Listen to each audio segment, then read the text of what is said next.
l'impression que les gens me suivaient. Partout où j'allais, je voyais quelqu'un derrière moi. J'avais l'impression que les gens me suivaient. Partout où j'allais, je voyais quelqu'un derrière moi. J'avais l'impression que les gens me suivaient. Et vraiment, ça me faisait peur.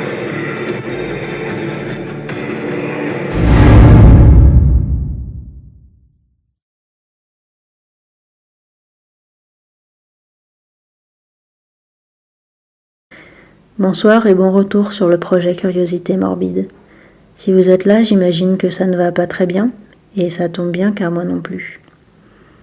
Alors je vous propose de rassembler nos idées noires et d'aborder ensemble un nouveau sujet sinistre. La médecine a fait plus de progrès ces 100 dernières années que pendant l'histoire de l'humanité tout entière. Nous apprenons à combattre les maladies et même à les faire disparaître. Des problèmes de santé comme le cancer, le tétanos, la lèpre ou la variole, qui étaient autrefois de véritables condamnations à mort, peuvent aujourd'hui être soignés. Mais parfois c'est l'inverse qui se produit. Ce sont des maladies inconnues qui apparaissent et pour lesquelles il n'y a pas de traitement. C'est d'ailleurs l'une d'entre elles qui nous intéresse aujourd'hui, la maladie des morguelons. Tout commence en 2001 en Pennsylvanie. Le fils de Mary Lighthouse se réveille un jour avec une lésion cutanée sur le visage et la sensation qu'un insecte se déplace sous sa peau. Sa mère décide d'examiner au microscope une croûte de la blessure et découvre des filaments colorés à l'intérieur. Elle emmène alors son fils chez le médecin, mais celui-ci va ignorer les filaments et poser un diagnostic d'eczéma. Mary n'est pas du tout satisfaite de cette réponse et elle va se tourner vers les forums en ligne pour parler de la condition de son fils. Et là, elle va recevoir des milliers de messages d'autres personnes qui décrivent les mêmes symptômes. Mary Lighthouse est alors convaincue d'avoir découvert une nouvelle maladie, qu'elle appelle les morguelons. Ce nom fait référence à une autre maladie de peau identifiée dans le sud de la France au XVIIe siècle. Elle y a vu des similitudes avec ce qu'elle avait découvert, donc elle a repris. Séverine habite dans les Bouches-du-Rhône, à Saint-Martin-de-Crau. Elle prétend avoir contracté une maladie étrange, celle des morgelons. Une maladie qui n'est toujours pas reconnue par la médecine officielle. Qu'est-ce que vous avez au visage? Qu'est-ce que c'est? C'est la maladie des morgelons. Donc au début, j'ai eu des gratouilles, des chatouilles, je comprenais pas bien pourquoi. Et j'ai aussi parfois des violentes démangeaisons vraiment intenses, avec le visage qui gonfle, je deviens rouge, un peu comme une réaction allergique. Qu'est-ce que vous disent les médecins? Les médecins ne connaissent pas, donc s'ils sont assez ouverts d'esprit, ils veulent bien entendre que peut-être ça existe, mais la maladie n'étant pas reconnue, ils savent pas quoi faire, quoi. Les morguelons seraient caractérisés par la présence de filaments de plusieurs couleurs qui se trouvent sous la peau ou en fond saillie. Les filaments sont constitués pour la plupart de cellulose ou bien de fibres synthétiques. Voir dans ce plaies des fibres de toutes les couleurs. J'en ai vu des rouges, des blanches, des noires, des transparents. Elle n'est pas reconnue par les autorités médicales et elle est surtout autodiagnostiquée. Les symptômes sont des démangeaisons parfois accompagnées de lésions cutanées et d'une sensation de quelque chose qui grouille sous la peau. Alors de quoi s'agit-il exactement? Qui sont tous ces gens qui se disent atteints par la maladie et quelle est la vérité scientifique derrière tout ça? Le processus de diagnostic est presque toujours le même. La personne ressent tout d'abord des sensations de rampement et de démangeaison sous sa peau. Des plaies et des irritations commencent à apparaître sur la peau et c'est à ce moment qu'elle va trouver dans des plaies les filaments. Elle collecte alors ces fils dans une petite boîte et va la présenter à son médecin. Et cette maladie a des conséquences lourdes pour les patients.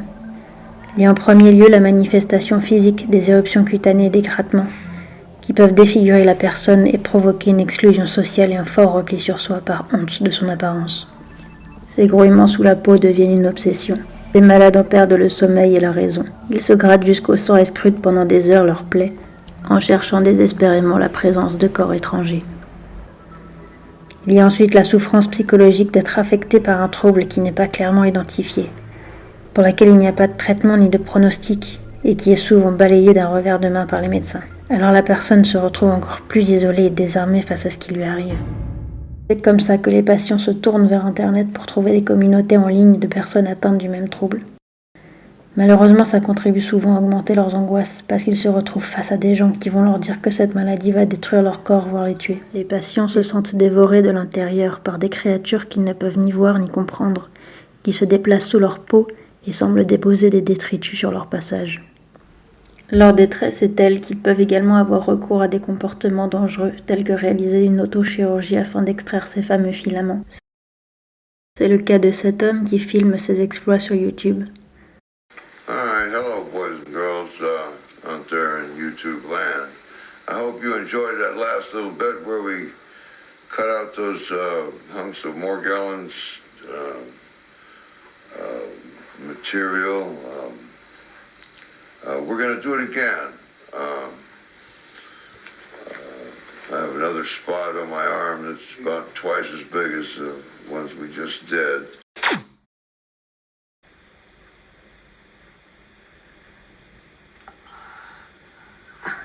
Except it's not going to be very big. How do you zoom it in? Doing it right. You're supposed to be nipping little nips. Nips. Little nips. Are you fucking out of your mind? No, you're not.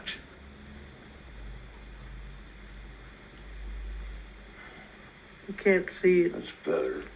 Oh. As you can see, they have to nip it around and then pull it out to get all the little Morgellons from inside under the skin. Il n'a pas posté depuis plusieurs années. J'espère que ce n'est pas mauvais signe. Certains chercheurs pensent que les morgueulons seraient en fait un symptôme de la maladie de Lyme. Des études menées indiquent que de nombreux patients morgueulons sont positifs à la bactérie Borrelia, celle qu'on trouve dans les tiques qui transmettent la maladie de Lyme.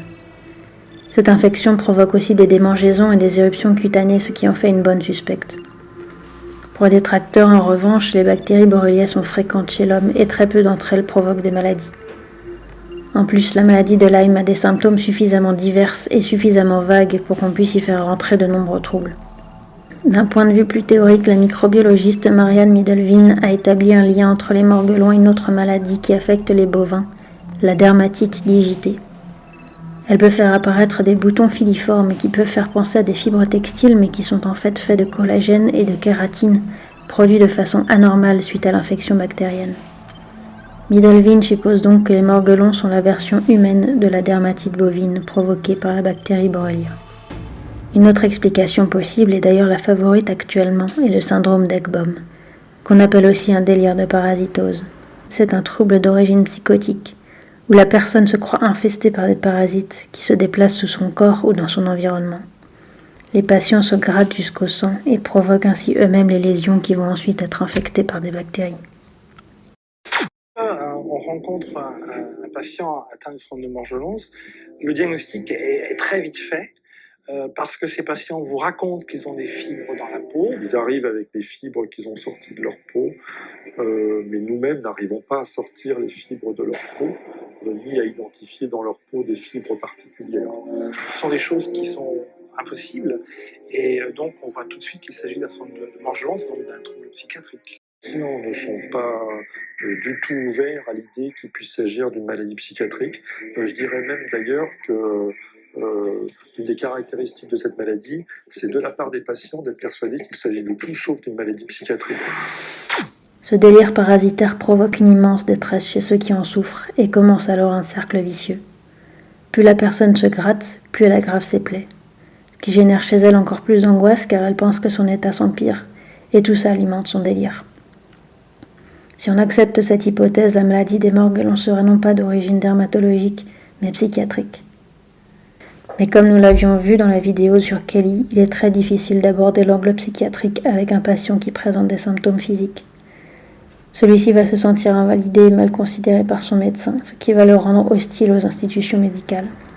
En restant dans une optique psychologique, on peut aussi avancer l'explication de l'hystérie collective. Il s'agit d'un phénomène caractérisé par l'apparition soudaine de symptômes physiques au sein d'une population sans explication physiologique.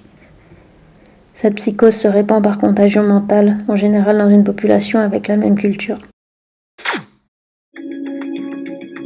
Aujourd'hui, en réalité, ces plaies seraient infligées par les patients eux-mêmes. il s'agirait d'un délire psychiatrique qui toucherait de plus en plus de monde. Un délire psychiatrique qui prendrait de l'ampleur à cause d'un phénomène incroyable. Les malades, passant beaucoup de temps sur Internet, c'est le réseau mondial et ses forums qui véhiculeraient ce délire. Non seulement ces patients n'auraient aucun insecte sous la peau, mais surtout, ils se contamineraient les uns les autres. Le vecteur de diffusion, c'est l'Internet, qui est un instrument absolument fabuleux. Les patients entretiennent le délire avec un certain nombre de sites qui ne font qu'aggraver chaque cas par une espèce de délire collectif à la place du délire individuel que l'on connaît classiquement. Cette maladie incroyable serait donc un délire alimenté par Internet. C'est en consultant des forums pour de simples démangeaisons que Muriel et les autres victimes de cette maladie se seraient laissés convaincre d'avoir contracté le syndrome des Morgellons.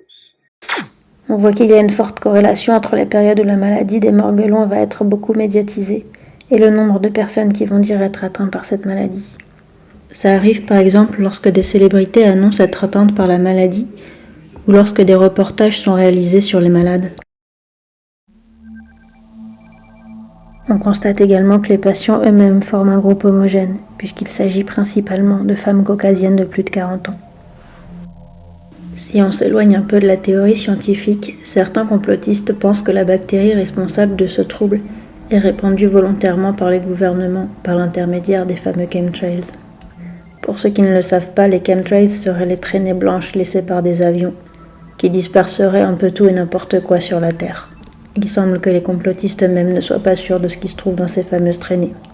Certains marginaux et anti-systèmes parmi ceux qui s'intéressent aux morguelons affirment avoir vu des filaments blancs et collants tomber au sol après le passage d'un avion et disent avoir contracté la maladie après les avoir touchés.